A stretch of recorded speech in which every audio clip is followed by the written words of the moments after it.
जी मसीह में आप सबों की सलामती हो।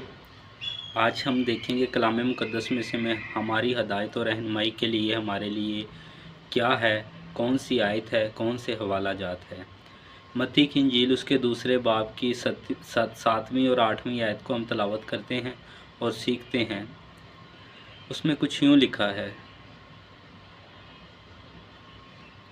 उस पर हेरोदिस ने मजूसियों को चुपके से बुलाकर उनसे तहकीक की कि वो सितारा किस वक्त दिखाई दिया था, और ये कहकर बैतलहम को भेजा कि जाकर उस बच्चे की बाबत ठीक ठीक दरियाफ्त करो।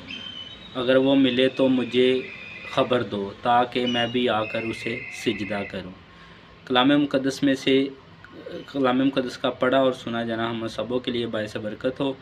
ये कलाम मुक़द्दस में जो हवाला जात आया है, इसके मुतल्लिक़ ये है कि वो यसु मसीह को उसके अंदर एक यसु मसीह की पेशन गोइयाँ पहले बहुत हो चुकी हैं। ये जब उन्हें तहकीक की तो उन्होंने अपने लोगों से भी तहकीक की कि मसीह की पैदाइश कहाँ होनी चाहिए।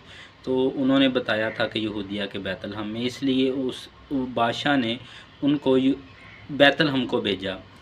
तो इसलिए नहीं भेजा कि वो सजदा करे, क्योंकि वो तो एक ख़ुद यहूदियों का बादशाह कहलाता था। तो वो एक अपन बादशाह के होते हुए दूसरे बादशाह को बर्दाश्त नहीं कर सकता था, इसलिए वो जुस्तजू रखने लगा, उसे जानने की, उसे देखने की, उसे समझने की। इसलिए उसने कहा कि अगर वो मिले तो मुझे भी ख़बर दो ताकि मैं भी आकर उसे सजदा करूं। आगे वीडियोज़ में आपको पता चल जाएगा कि उसका इरादा क्या था, उसकी सोच क्या थी। इस मैसेज के वसीला से खुदावंद आपको बड़ी बरकत दे। God bless you. हालेलुया।